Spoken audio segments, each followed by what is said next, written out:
Bonjour tout le monde. Bonjour à ceux qui sont en ligne avec nous ou qui écouteront en rediffusé ce matin. Et bonjour à ceux qui sont ici. Amen.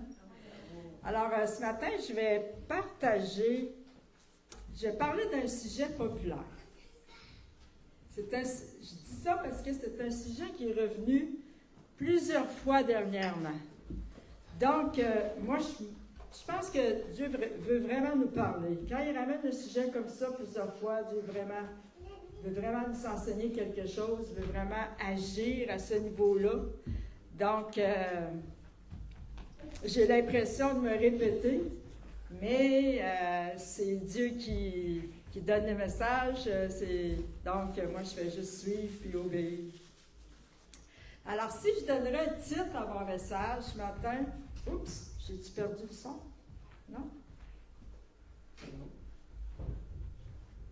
Si je donnerais un titre à mon message ce matin, ce serait « C'est dans le calme et la confiance que sera votre force. » Je vous ai tout dit. Des fois, juste un verset de la Bible parle tellement fort que des fois, on se demande si on a besoin d'en dire plus. Amen, c'est vrai. Et la parole de Dieu est claire, puis tranchante. Donc, on a tous besoin, je crois, d'apprendre à rester tranquille et d'attendre Dieu. Amen. On a tous besoin d'apprendre à l'attendre toujours de plus en plus. Et d'attendre son timing. Parce que souvent, on est pressé, hein? Surtout en 2025, on est pressé, ça roule. Il faut que ça roule. On a Internet, ça va vite, on a tout pour aller vite. Mais avec Dieu, des fois, on essaie d'aller vite, puis oups, il nous retient comme ça. Il va te mettre la main sur l'épaule, parce qu'il est quand même poli. Ça peut arriver des fois. Ça se peut qu'il te mette la main ici, là. Il te ramène, parce que dans le royaume de Dieu, c'est pas nécessairement d'une manière pressée qu'il faut avancer. Et plutôt en l'attendant, puis en le laissant marcher en avant de nous. Amen. Je vais lire Isaïe 30:15. Israël était un bon exemple d'un peuple qui allait vite. Isaïe 30:15, « Car ainsi a parlé le Seigneur l'Éternel, le Saint d'Israël, c'est dans la tranquillité et le repos que sera votre salut. C'est dans le calme et la confiance que sera votre force. Mais vous ne l'avez pas voulu. Vous avez dit non, nous prendrons la course à cheval. » Alors, qu'est-ce qu'ils ont fait, les Israélites? Ils n'ont pas attendu Dieu. Ils ont pris les choses en main. Ils n'ont pas obéi, finalement.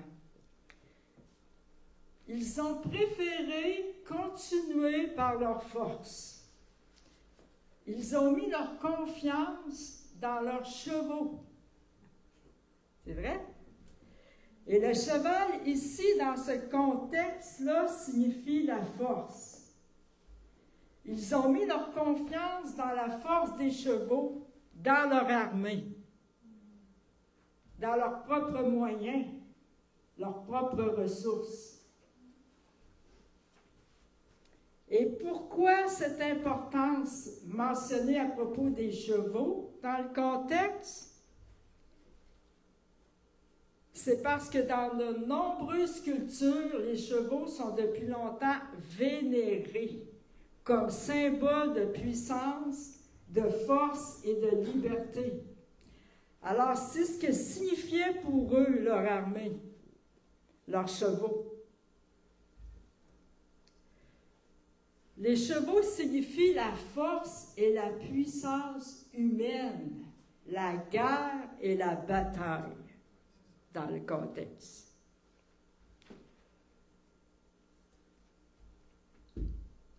C'est pour ça que Dieu dit, vous avez préféré courir avec vos chevaux.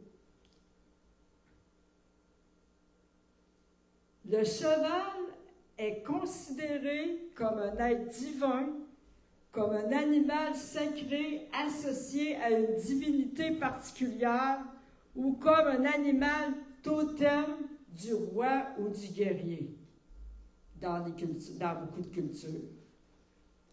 Je parle bien du contexte ici parce que le cheval peut vouloir dire aussi le jugement divin, peut vouloir dire aussi la victoire de Jésus, le cheval blanc, ou peut vouloir dire autre chose.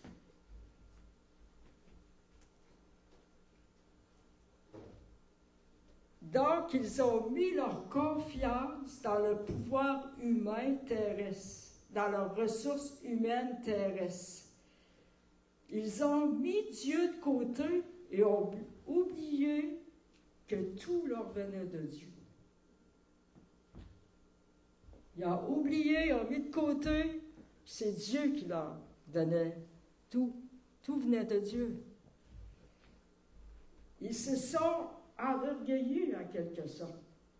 On est capable, on a tout ce que ça nous prend. Et parfois, c'est ce qu'on fait. Nous mettons notre confiance dans nos propres forces, nos compétences, nos capacités et dans nos ressources terrestres. Et dans nos habitudes aussi. Les habitudes qu'on a, on met notre confiance dans nos habitudes. Notre confort, on met notre confiance dans notre confort. Je ne sais pas si vous trouvez ça drôle, mais oui, on met notre confiance dans notre confort bien souvent, dans nos habitudes. Tout va bien, je suis dans mes habitudes. Tout va bien, je suis dans mon confort.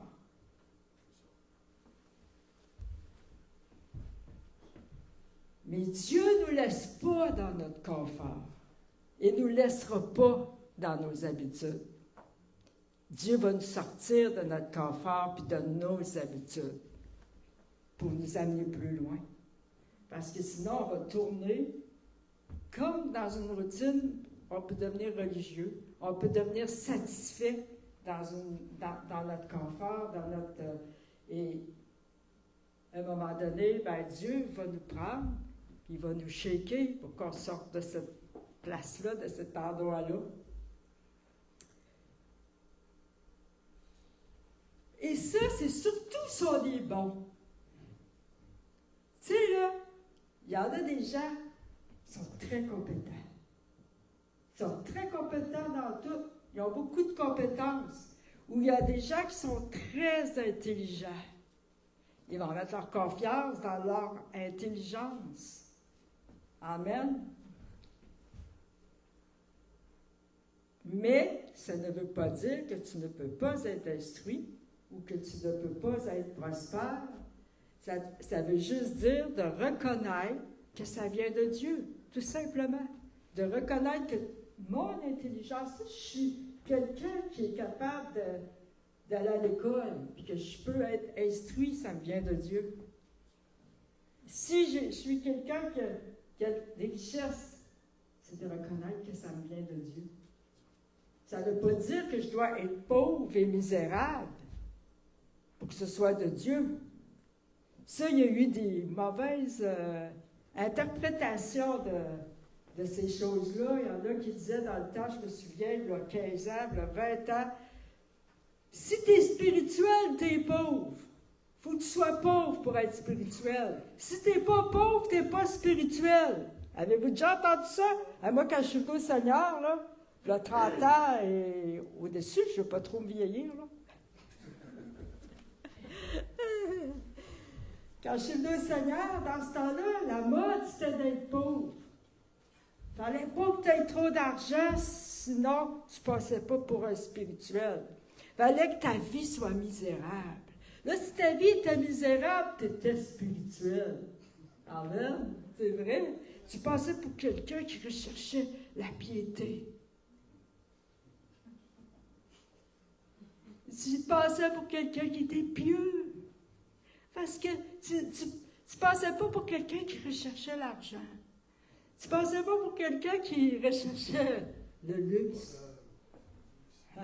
C'est vrai. Donc, il fallait que tu sois pauvre. Il fallait qu'un pasteur soit pauvre, là, 30 ans. Je vous le dis, les pasteurs restaient dans des presbytères. Et puis, il n'y avait pas une grosse fortune, là, il n'y avait pas beaucoup d'argent. Mais il était donc spirituel, ces pasteurs-là.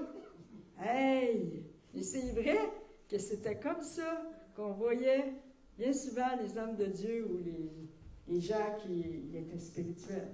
Ah, lui, il est spirituel. Fait qu'aujourd'hui, si on voit un homme de Dieu qui a les moyens, ou qui a... là, je ne suis pas en train de prêcher sur la prospérité, comprenez-moi bien. Mais si on voit quelqu'un, entre vous et moi, un homme de Dieu qui a de l'argent, ou qui se promène avec une BMW, ou je ne sais pas, peu importe, ah ben, il n'est pas spirituel, lui. Ah, il cherche l'argent, tu vois. Tout de suite, le gros jugement. C'est vrai? Le gros jugement sur cette personne-là. Hey, on voit bien, hein? Ça paraît qu'il a des gros salaires, lui. Hein? Ah, c'est l'Église qui paye ça. C'est le gros jugement. Fait qu'il travaille pour l'argent, puis il travaille pour ça, puis tu sais, il prêche pour ça, puis c'est pour ça qu'il fait ça. Mais, je vais vous dire, au Québec, il n'y en a pas beaucoup, des hommes de même qui ont des gros salaires comme ça. Mais c'est juste pour dire, des fois, on a des drôles d'interprétations ou des drôles de mentalités pour dire si quelqu'un est spirituel ou pas. Donc, mais Dieu nous apporte de l'inconfort pour pas qu'on reste dans nos places, dans nos endroits. Et Dieu donne et reprend. Donc, c'est de reconnaître que tout vient de Dieu.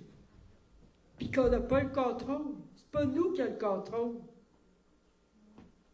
Si on pense que c'est nous qui contrôlons, ben Dieu peut nous apprendre que c'est pas nous qui contrôlons. Dieu donne et Dieu reprend.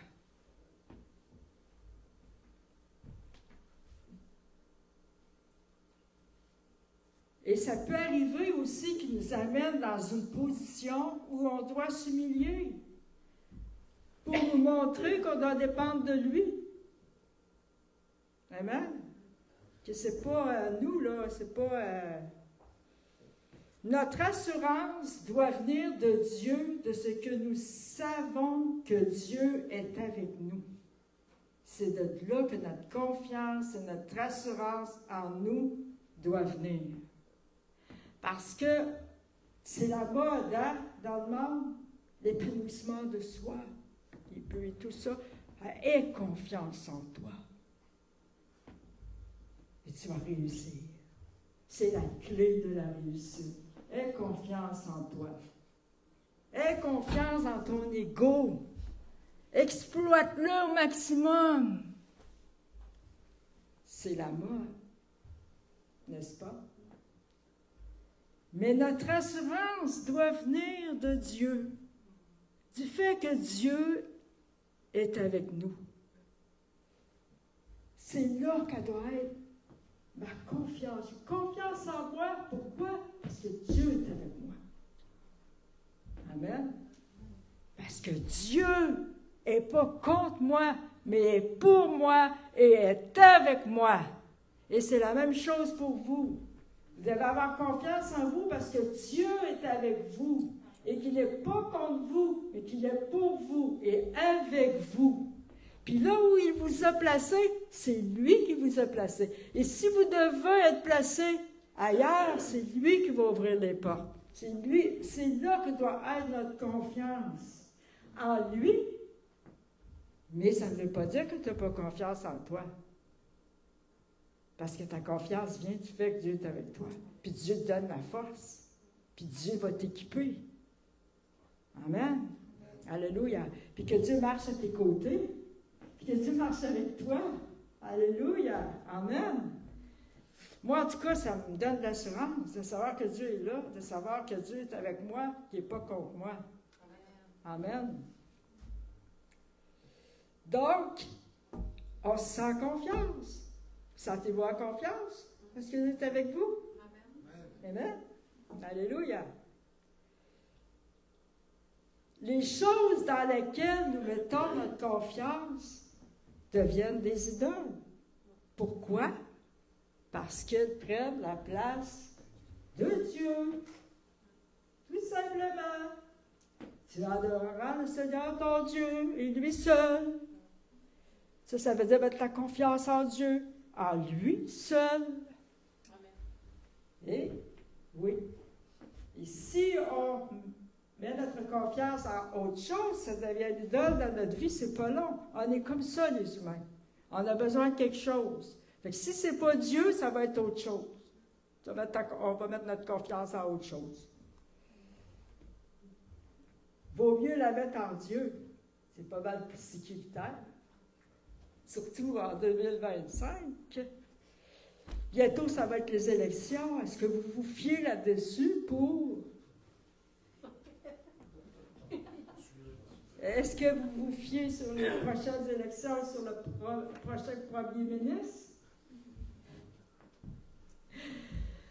Avez-vous confiance dans Poilievre puis Marc Carney? En tout cas, on ne parlera pas trop de politique parce que je ne veux pas amener des grosses discussions. Alléluia, Jésus. On ne parlera pas de Trump non plus.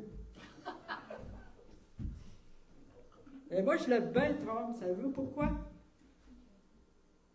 Parce qu'il n'a pas peur de faire ce qu'il dit, puis il n'a pas peur de prendre des décisions. Ça, pour moi, c'est gros.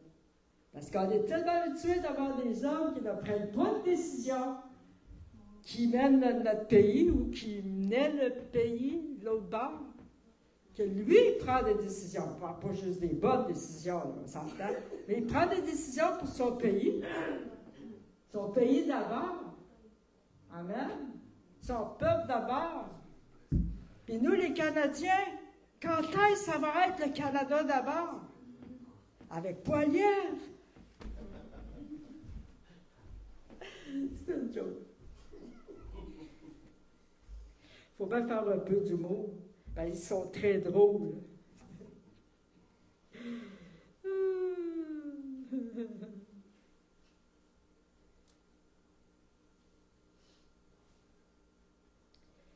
Alors, dans quoi est-ce que je mets ma confiance pour me révéler les idoles?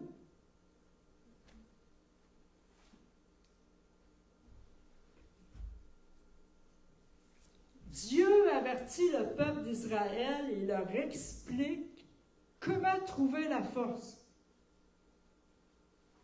Mais ils font ce qu'ils veulent. Mais il leur explique. C'est dans le calme et la confiance que sera votre force, mon peuple. Mais vous ne l'avez pas voulu. Et Dieu, il est patient. Et nous, combien de fois Jésus nous invite à lui faire confiance, à se décharger sur lui de tous nos soucis? Combien de fois il nous réconforte? Puis qui nous donne sa paix? Et combien de fois que malgré tout, on essaie encore par nous-mêmes?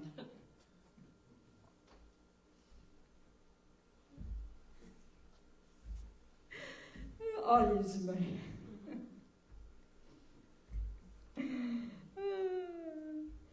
On n'a pas encore compris bien souvent de la fois précédente.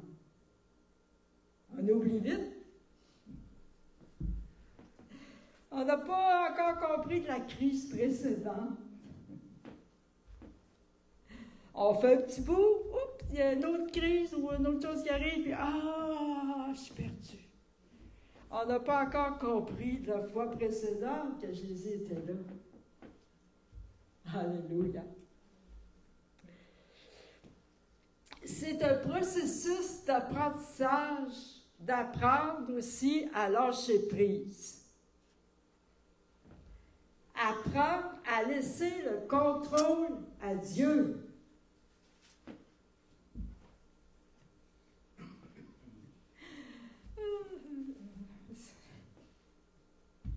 1 Pierre 5, 6, 8. Humiliez-vous donc sous la puissante main de Dieu. Il nous dit quoi faire encore? Afin qu'il vous élève au temps convenable, et déchargez-vous sur lui de tous vos soucis, car lui-même prend soin de vous. Ah! Soyez sobres, veillez, votre adversaire le diable rôde comme un lion rugissant, cherchant qui il dévorera. C'est une parole que tout le monde connaît, mais parfois difficile à appliquer.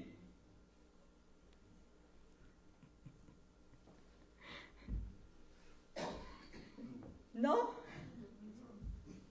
Aïe, aïe, aïe. Et nous, les humains, moi, France, toi, Annie, toi, Guy,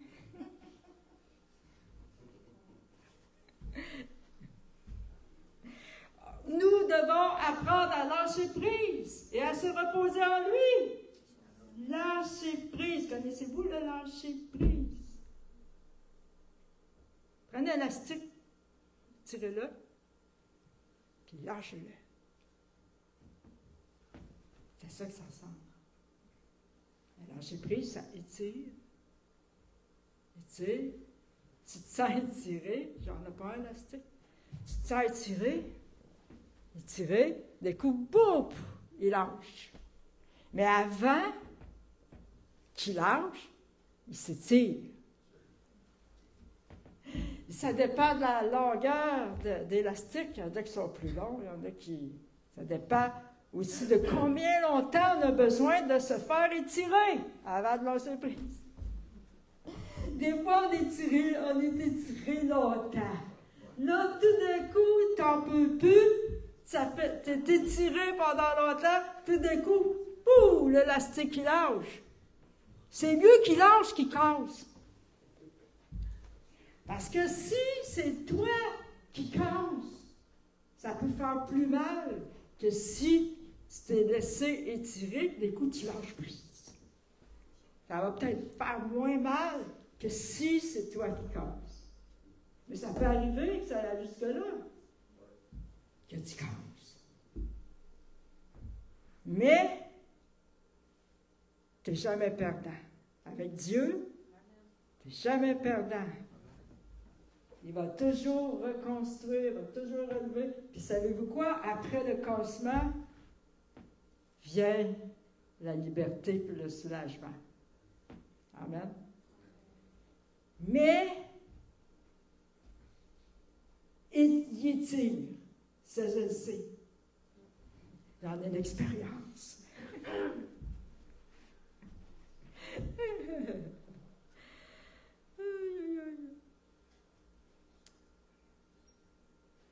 On doit apprendre à lui laisser les rênes, comme on dit. Le volant.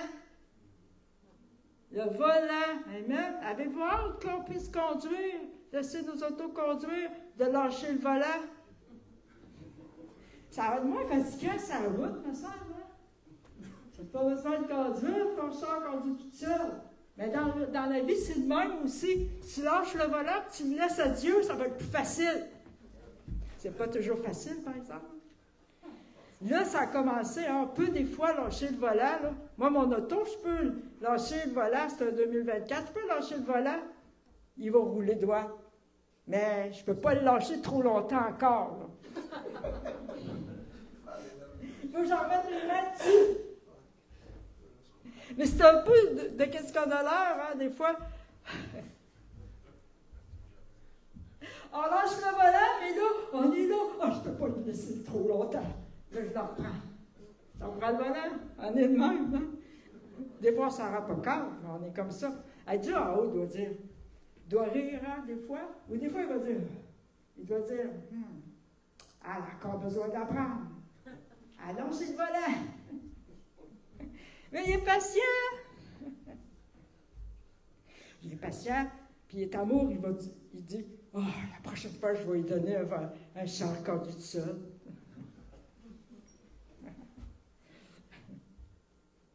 Donc, c'est vraiment d'apprendre à laisser le volant, à l'attendre, comme je disais tout à l'heure, puis de le laisser marcher en avant de nous. Il existe pour vrai Jésus. C'est pas un mythe. Il peut marcher en avant de toi, là. Pas vrai. Il peut marcher à côté de toi aussi. Puis même, là, il peut te pousser par en avant. Si des fois, ça, c'est moins le fun, mais des fois, on a besoin d'une petite poussée, hein.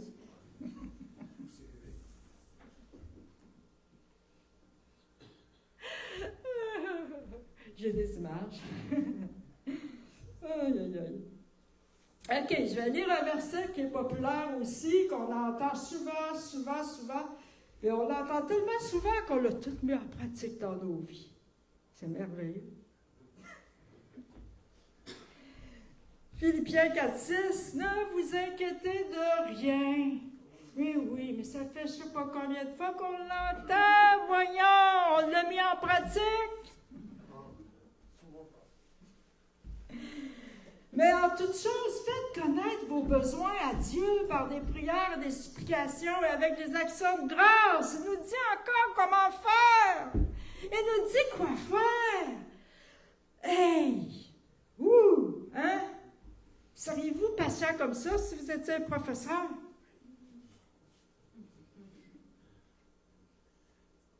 Combien de fois il faut dire à nos enfants quoi faire? Ben moi, il est rendu adulte, là. C'est plutôt lui qui me dit quoi faire maintenant. Vous riez, là? Mais c'est vrai. Mais, devrait... oublie pas. Il me rappelle, oublie pas ça, là. Parle comme ça, une chance qu'il est là.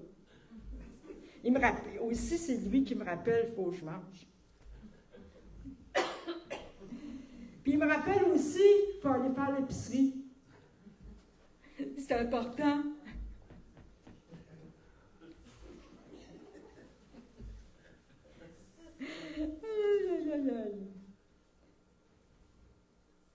En toutes choses, faites connaître vos besoins à Dieu par des prières et des supplications avec des actions de grâce.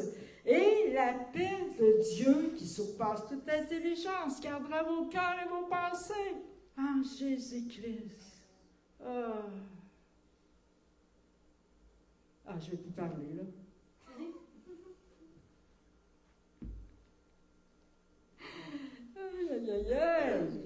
Imaginez-vous donc que s'inquiéter est le contraire de la foi. Ouais. Puis Jésus nous enseigne à ne pas rester dans l'inquiétude. On peut s'inquiéter, mais ne pas rester dans ce lieu-là, dans cet endroit-là. Alléluia. Jésus est intéressé par ce que nous vivons. Le croyez-vous? Il est intéressé par les détails de nos vies. Des fois, on dit, ben non, il n'y a pas de temps à perdre, lui. Non, il est intéressé par les détails de nos vies, puis il nous invite à venir à lui dans la communion par la prière, par les supplications et avec des actions de grâce. Il nous invite à venir à lui. Amen.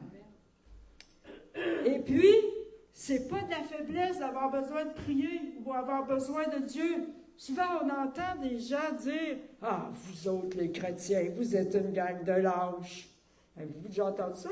Vous remettez tout à Dieu. Hey, celle-là, je l'avais trouvée bonne, moi. Quand quelqu'un m'a dit ça, vous êtes... Ou j'ai déjà lu ça, des commentaires. Vous êtes une gang de lâches. Vous remettez tout à Dieu tout le temps. Ah ouais, OK. C'est plutôt que toi, tu te penses suffisant. Là. C'est plutôt... vous avez besoin d'une bouée de sauvetage. Moi, j'en ai pas besoin. Quelqu'un m'a déjà dit ça. Ah ouais, mais toi, tu as besoin d'une bouée de sauvetage. Moi, j'en ai pas besoin. Il y en a qui pensent ça. On a besoin d'une bouée de sauvetage. Ben oui, j'en avais besoin d'une bouée de sauvetage, puis toi aussi, tu en as besoin. Tu en aurais besoin de 1000 bouées de sauvetage. Tu sais. Mais un suffit, Jésus. Amen. Jésus a donné sa vie, puis il est suffisant. Alléluia.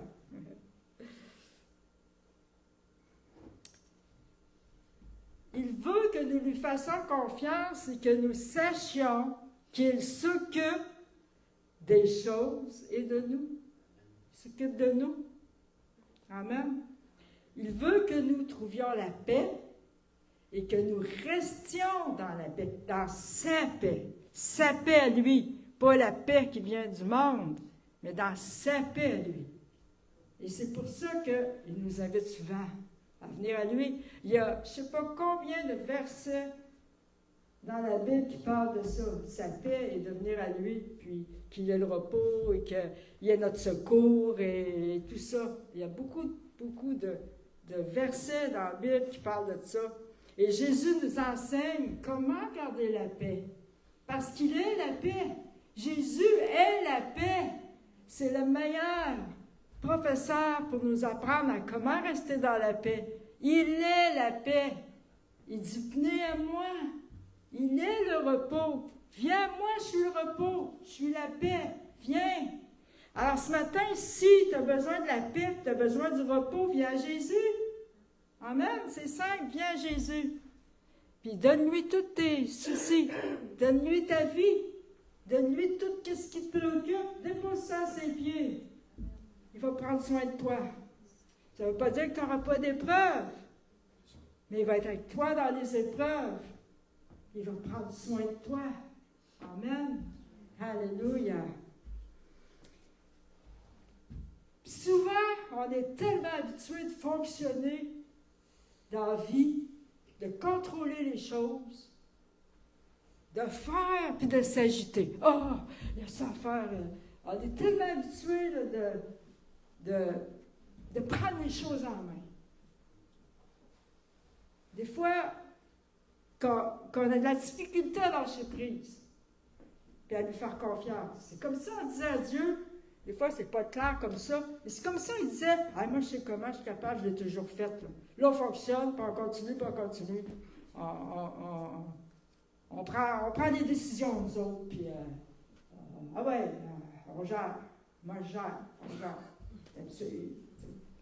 OK. Mais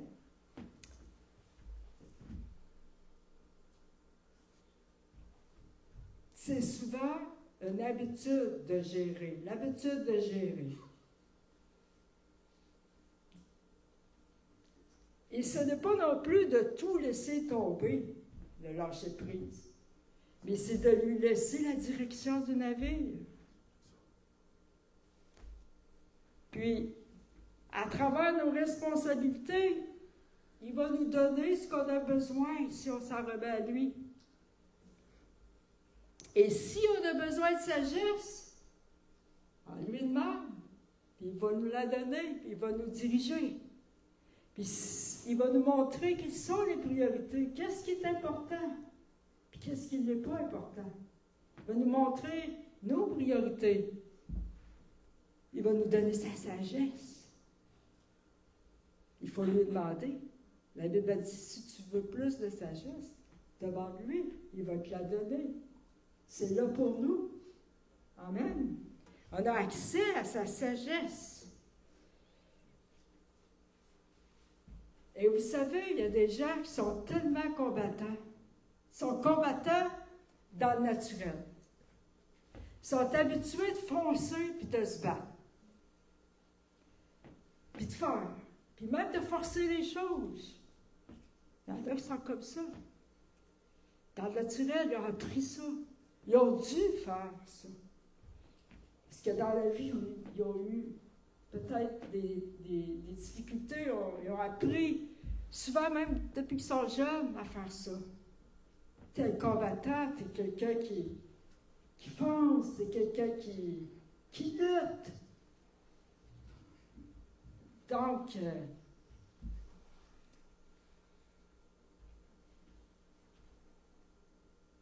mais c'est mieux de laisser Dieu combattre parce que c'est plus sûr de gagner le combat comme ça. Puis de ne pas se retrouver découragé puis abattu. Parce que si on n'ose pas nous-mêmes, on va se retrouver découragé puis fatigué, épuisé. Ça, c'est quand on prend les choses en main et on se bat. Au lieu de dire, OK, Seigneur, je te le donne. On a tous vécu ça, hein? Il y a des fois, il arrive des choses dans la vie, tu n'as pas le choix de te battre. Tu n'as pas le choix de continuer et de foncer. Mais Jésus est avec nous. Puis il est notre repos. On peut aller vers Jésus et se décharger de tout ça. Il nous donne du repos. Amen. C'est vraiment d'apprendre à faire ça.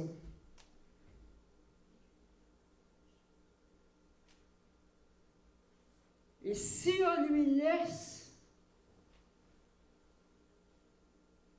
il va mener notre barque, puis on va être dans le repos. Et son fardeau est léger. Amen. Souvent, on lui donne les choses, puis on les reprend, au moins de changement ou au moins de stress. Oups! On retrouve encore avec le fardeau sur les épaules. Je l'ai encore pris. Ah non! Ah, Seigneur! Je leur donne. On fait ça souvent, hein? On lui donne, puis on le reprend. On s'en va 5 jours plus tard.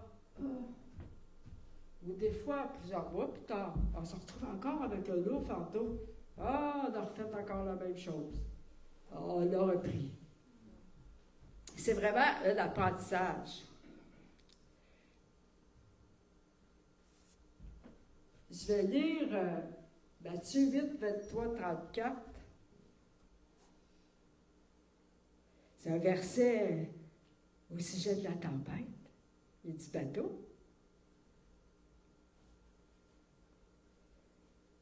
C'est des beaux versets que tout le monde connaît. Puis ici, je trouve qu'on est d'une région pour ça, parler de tempête. Surtout cette semaine, parler de tempête. Hein? Mais je ne sais pas si c'est une bonne idée d'aller sur la mer en bateau. Ben, pour les crevettes, hein? Pour le crabe.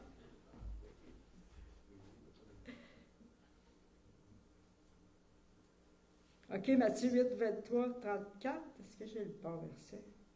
Ça doit être. Jésus monta dans la barque et ses disciples l'accompagnèrent.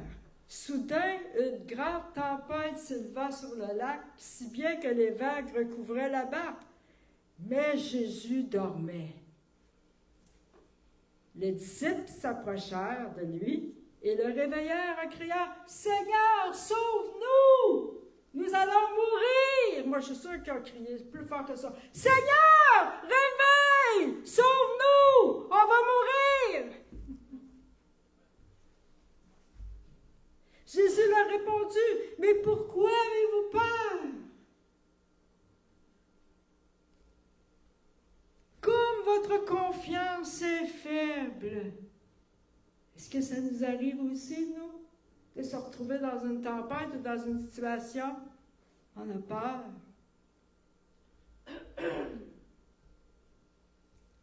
Notre confiance est faible. Mais Jésus s'est levé, puis il a parlé sévèrement au vent et à l'eau du lac, et il se fit un grand calme. Tous étaient remplis d'étonnement et disaient « Quel genre d'homme est-ce pour que même le vent et les flots lui obéissent? » Ils n'avaient même pas reconnu Jésus. Est-ce qu'on reconnaît Jésus dans nos tempêtes?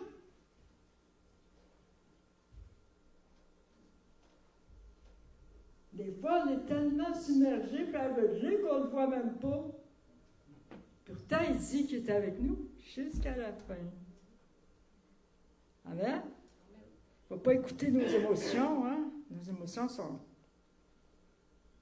menteurs. Parce que nos émotions vont dire, t'es toute seule, t'as l'air faim. Mais la parole de Dieu, elle dit, je suis là. Amen.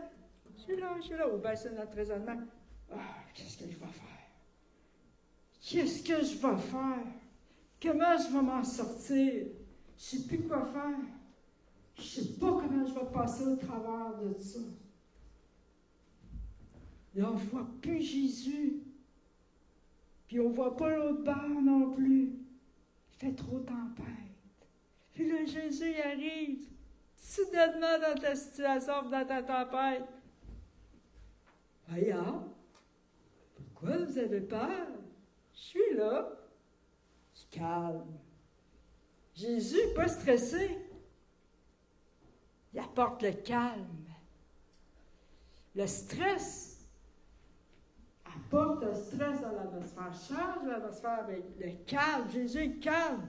Il shift l'atmosphère. Il shift la température. Il lui dit de se calmer, Pascal. Moi, je vois ça comme un changement d'atmosphère. Jésus, il est là. Il parle. Le calme revient. L'atmosphère est shiftée. Amen. Combien de fois ça fait ça dans nos vies aussi? Vous l'avez sûrement expérimenté. Moi, je l'ai expérimenté, en tout cas. Que là, ça fait tempête. Puis tout d'un coup, oups, je vois clair, d'un coup, la tempête, on dirait qu'il n'y a plus de tempête.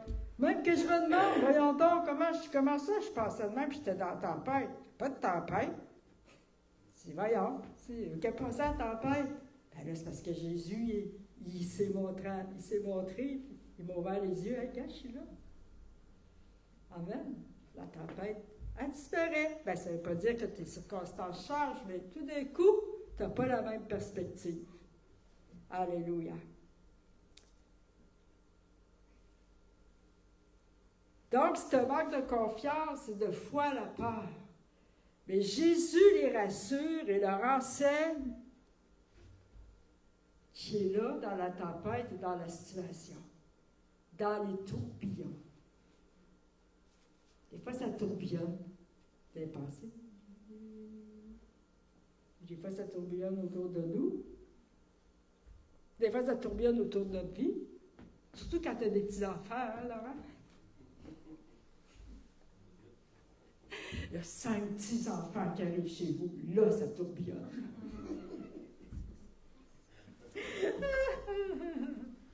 Mais ça, c'est des bons tourbillons, pas pareil. Donc, ils devraient avoir plus confiance à la prochaine épreuve.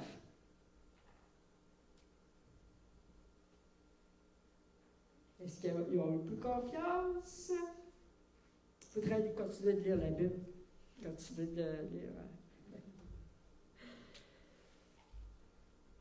Quand c'est des épreuves soudaines, toutes sortes de réactions viennent. Et là, notre foi est testée.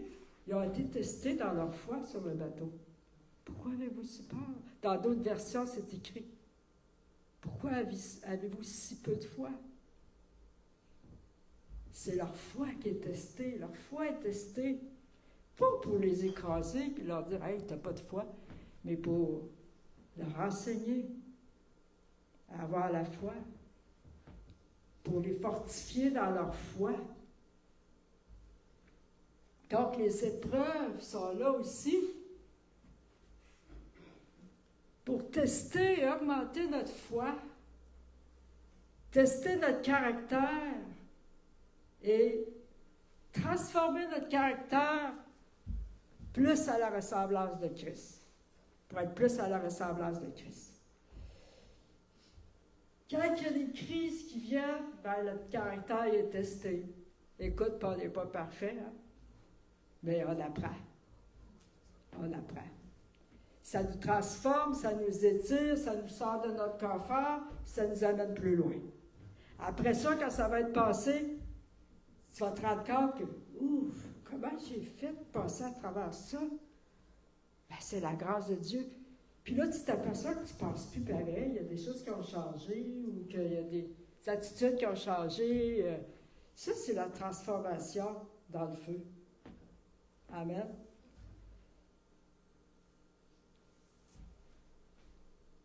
Alors, ce matin, si tu vis une situation particulière, tu te sens submergé ou tu te sens... Jésus est avec toi. Il est avec toi dans ta tempête, il est avec toi dans ta barque. Amen. Alléluia. Et il n'y a pas d'épreuve au-dessus de nos forces. Ça aussi, c'est un bon verset. Il dit qu'il n'y a pas d'épreuve, que la tentation n'est jamais au-dessus de nos forces. Il donne toujours le moyen de s'en sortir avec. Amen. Je vais lire une autre version c'est dans Marc 4, 35, c'est la version Louis II. Tout à l'heure, j'ai lu la version dans français courant. Ce même jour, sur le soir, Jésus leur dit, passons à l'autre bord. Après avoir envoyé la foule, ils l'emmenèrent dans la barque où il se trouvait. Il y avait aussi d'autres barques. Il s'éleva un grand tourbillon. Pour ça, je voulais la lire. Ça parle de tourbillon.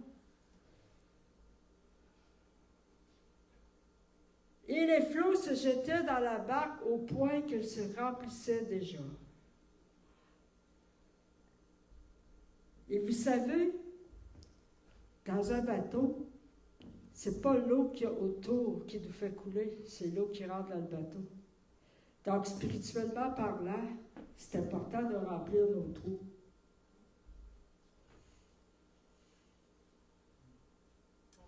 Pour pas qu'il y ait de la place à l'eau qui rentre. C'est important de remplir les trous, les manques.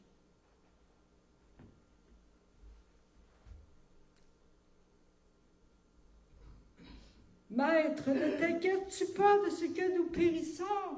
S'étant réveillé, il menaça le vent et dit à la mer, silence, tais-toi, et le vent cessa, et il y eut un grand calme. Ils furent saisis d'une grande frayeur, encore. Ils se dirent les uns les autres, et quel est donc celui-ci à qui obéissent même le vent et la mer?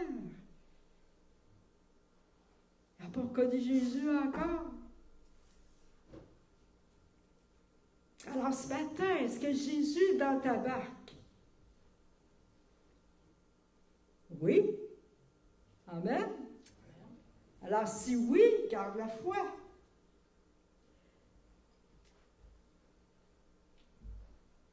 Il est ton secours.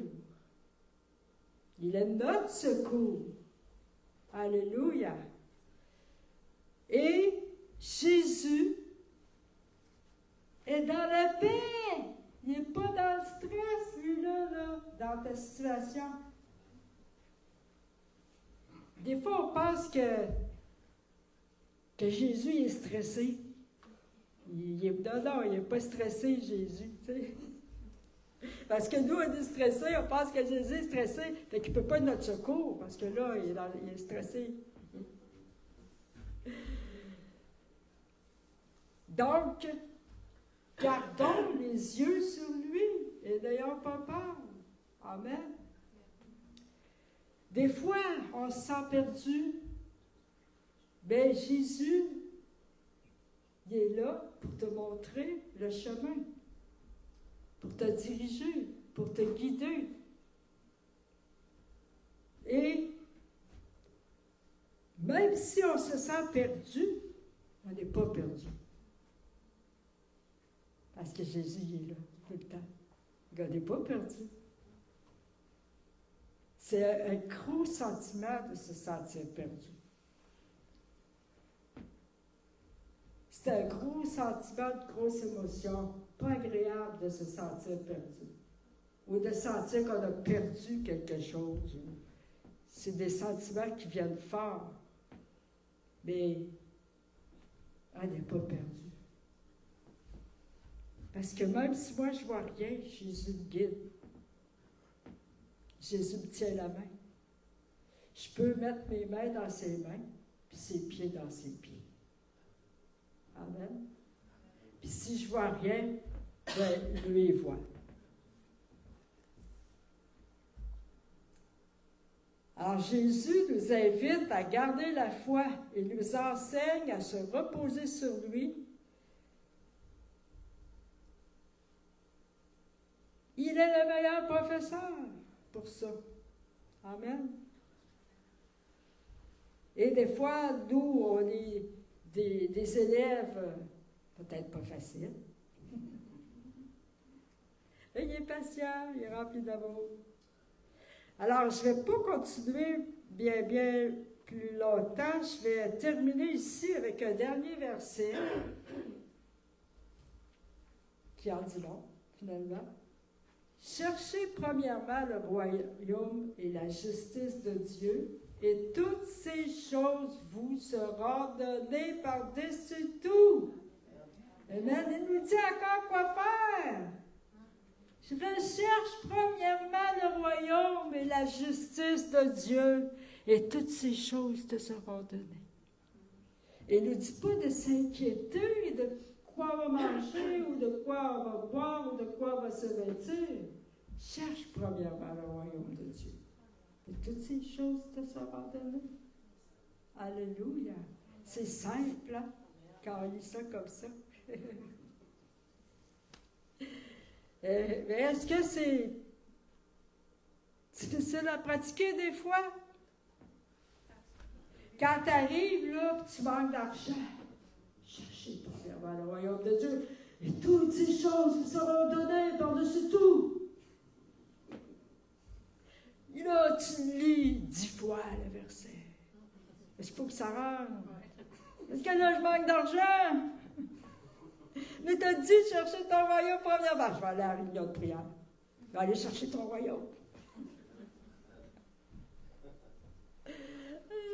Amen. Alléluia. Et dit ne vous inquiétez donc pas du lendemain, car le lendemain aura soin de lui-même. Des fois, on s'inquiète pour le lendemain ou pour l'année prochaine ou pour dans 2 mois. Des fois, on s'inquiète. Mais ça, c'est loin. Demain ne nous appartient pas. Ça ne donne rien de s'inquiéter. Puis ça, on ne rajoute pas non plus des jours ou quoi que ce soit là, en s'inquiétant.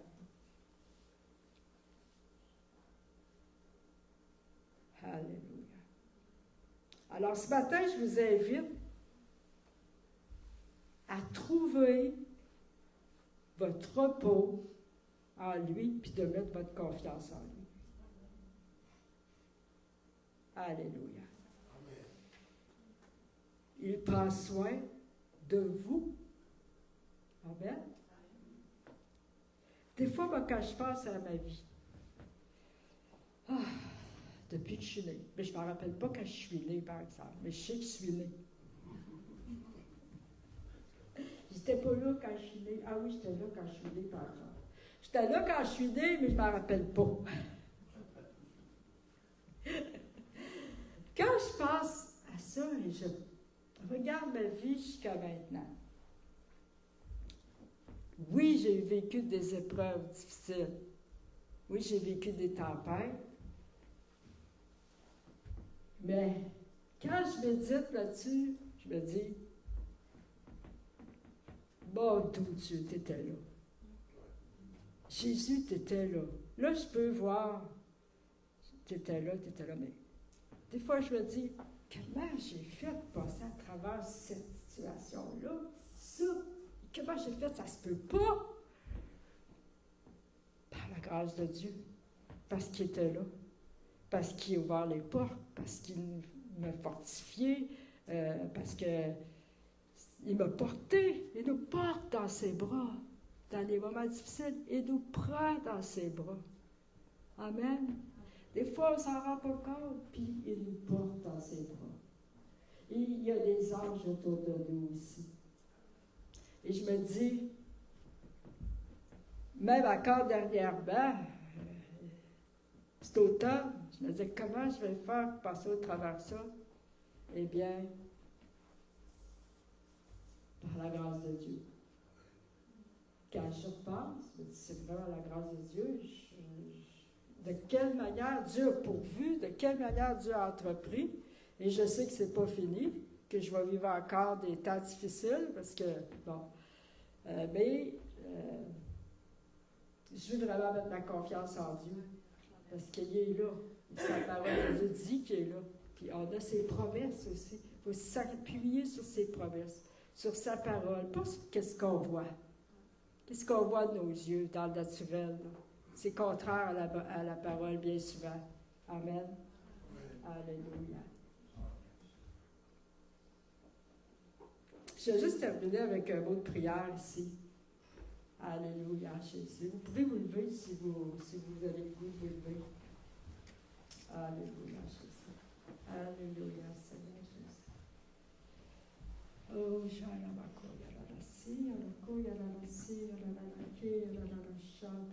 Seigneur, merci premièrement pour ta présence. Merci pour ta paix qui surpasse toute intelligence, qui garde au cœur en toi, Seigneur. Merci de nous inviter, chacun de nous, à venir à toi dans ta présence. Merci pour l'accès qu'on a auprès du Père par Jésus. Merci d'être notre repos. Merci qu'on a accès à ton repos en tout temps. Parce que Jésus a ouvert le chemin. Merci, Jésus, d'avoir ouvert le chemin. Merci pour ton sang. Merci pour ton corps brisé. Et merci parce que tu es notre repos et notre paix. Et je prie ce matin que tu nous envahisses, que tu envahisses chaque personne ici de ton repos et de ta paix. Peu importe ce qu'ils vivent, je prie vraiment pour ton repos et pour ta paix, Seigneur. Je prie pour ta direction. Je prie, Seigneur, que tu les guides, chacun d'eux, Seigneur. Je prie que tu marches en avant d'eux et que, Seigneur, s'ils vivent des situations stressantes, je prie maintenant que tu viennes dans la situation et que tu apportes la paix, que tu apportes ton repos, Seigneur. Je prie dans le nom puissant de Jésus. Et je prie aussi pour les choses à venir. Je prie, Seigneur, que déjà, dans leur cœur, que chacun dans leur cœur puisse vraiment mettre leur confiance en toi pour l'avenir aussi. Que tu prends soin. Aujourd'hui, demain et dans l'avenir. Dans le futur. Amen.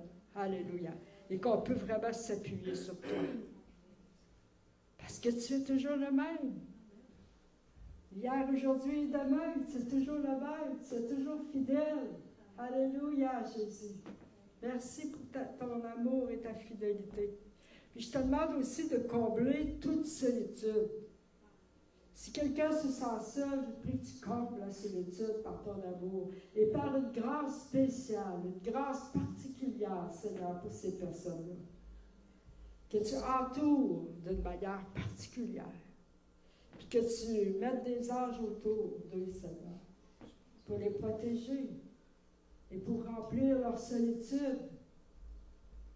Comble-les par ton amour et ta présence d'une manière particulière. Parce que je crois, Seigneur, que tu as une présence particulière pour ceux qui sont seuls. Que tu as une grâce particulière, Seigneur. Je te demande de venir combler, de venir entourer, de venir combler toute solitude. Alléluia, Jésus. Et que tu guérisses aussi toute douleur, toute souffrance intérieure, ou toute blessure, toute offense. parce que tu es celui qui guérit, corps, âme et esprit. Alléluia. Amen. Jésus. Soyez bénis, soyez reposés, soyez dans la paix, soyez guéris, soyez libres au nom de Jésus. Amen. Que Dieu vous bénisse.